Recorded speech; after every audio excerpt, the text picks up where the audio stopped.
اسی طرح کسی بھی اپنی بہن کو، کسی بھی بھائی کو اپنے سے زیادہ، اپنے سے بدتر نہ سمجھے، گھٹیا نہ سمجھے، حقیر نہ سمجھے، قدر کرے۔ اور یہ بات ذہن نشین فرما لیں، دنیا میں جب بھی انسان کسی کی غیبت کرتا ہے تو اس کو گھٹیا سمجھ کر کرتا ہے۔ ایسا کبھی نہیں ہوتا کہ انسان اپنی ماں کی عظمت کا خیال ہو پھر غیبت کرے، اپنے استاد کی عظمت و دل میں غیبت کرے، اپنے شوہر کی عظمت ہو پھر بھی غیبت کرے۔ ایسا کبھی نہیں ہوتا۔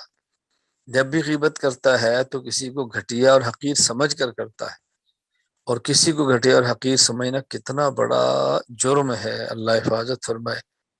ڈرنا چاہیے کہ اللہ تعالیٰ ہمیں اس سے بدتر نہ بنا دے۔ اس لیے کسی کی غیبت نہ کرے۔ غیبت کا مطلب کیا ہے؟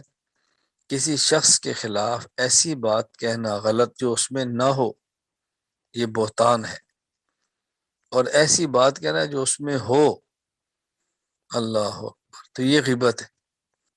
اچھی طرح بات سمجھنا۔ بس اوقات ہم کہتے ہیں میں نے تو حقیقت بتائی ہے، کیا اس کے اندر یہ عیب نہیں ہے؟ کیا وہ ایسے کرتی نہیں ہے؟ یہی حقیقت غیبت ہے، کسی کے بارے میں ایسی بات کہنا جو اس میں نہیں، یہ بہتان ہے۔ اور کسی کے بارے میں ایسی بات کہنا جو اس میں ہے اور کسی دوسرے کے سامنے کہنا، یہ غیبت ہے۔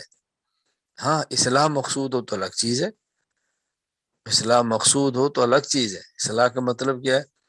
کہ کوئی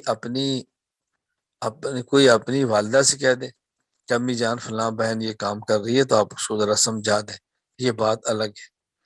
استاد کو بتا دے کہ استاد جی فلاں نے ایسے کیا ہے تو آپ اس کو سمجھائیں، یہ بات الگ ہے۔ تو غیبت سے بھی بچنا ہے، بہتان سے تو بچنا ہی بچنا ہے۔ اللہ اکبر۔ اور غیبت بہت بڑا جرم ہے، اتنا بڑا جرم ہے کہ رسول اکرم صلی اللہ علیہ وسلم فرماتے ہیں الغیبت اشد من الزنا، زنا سے بھی بڑا جرم یہ غیبت ہے۔ ہم زنا کو جرم سمجھتے ہیں، غیبت کو جرم نہیں سمجھتے۔ اللہ کے نبی فرما رہے ہیں غیبت زنا سے بھی بڑا جرم ہے۔ آپ کو بھی تعجب ہوگا کہ غیبت زنا سے بڑا جرم کیسے ہے؟ ہم تو سمجھتے ہیں سب سے بڑا گناہ زنا ہے، تو غیبت اس سے بڑا جرم کیسے ہو گیا؟ بنیادی بات سمجھیں، ایک ہے بیماری جاہ کی اور ایک ہے بیماری باہ کی۔ جاہ کے معنی ہوتا ہے حب جاہ، خود کو بڑا سمجھنا، یہ ہے حب جاہ، خود کو بڑا سمجھنا۔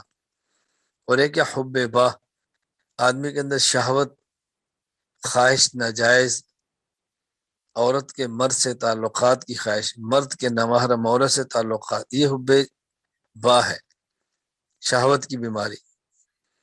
تو زنا ہوتا ہے حب باہ کی وجہ سے، شہوت کی وجہ سے، اور غیبت ہوتی ہے حب جاہ کی وجہ سے، خود کو بڑا اور دوسرے کو گھٹیا سمجھنے کی وجہ سے، تب بندہ غیبت کرے گا نا۔ اور جاہ کی بیماری باہ کی بیماری سے بڑی ہے، خود کو بڑا سمجھنا شہوت کی بیماری سے بڑا ہے۔ وجہ، شہوت کی مرض کا علاج تو بہت آسان ہے۔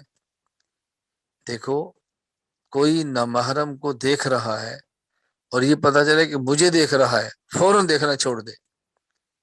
اگر کوئی زنا کے اندر مشغول ہے اور اسی وقت اوپر سے کوئی آدمی آ جائے تو فوراً چھوڑ دیں گے، شہوت ٹوٹ جائے گی۔ تو یہ جو بیماری ایسی ہے، یہ تو معمولی سی چیز سے ختم ہو جائے گی۔ بخار چڑھ جائے، شہوت ختم، کانٹا چبھ جائے، ختم، کوئی تھپڑ مار دے، ختم۔ لیکن جاہ کی بیماری ختم نہیں ہوتی، یہ مرتے دم تک انسان کا پیچھا نہیں چھوڑتی، ساتھ رہتی ہے۔ تو چونکہ جاہ کی بیماری باہ کی بیماری سے بڑی ہے، اور غیبت کی بنیاد جاہ ہے، زنا کی بنیاد باہ ہے، اس لیے غیبت کی بیماری اور گناہ یہ زنا کے گناہ سے بھی بڑا ہے۔ تو غیبت سے بچیں، خود کو بڑا سمجھنا اور دوسرے گھٹیا سمجھنے سے بچنا چاہیے۔ میں کوشش کرتا ہوں کہ لمبا بیان کرنے کی بجائے اتنا کروں جس پر ہم عمل کریں، تھوڑا تھوڑا ہو، ہر مہینے ہو، مختصر ہو، عمل کریں۔ اللہ تعالی ہم سب کو عمل کرنے کی توفیق عطا فرمائے۔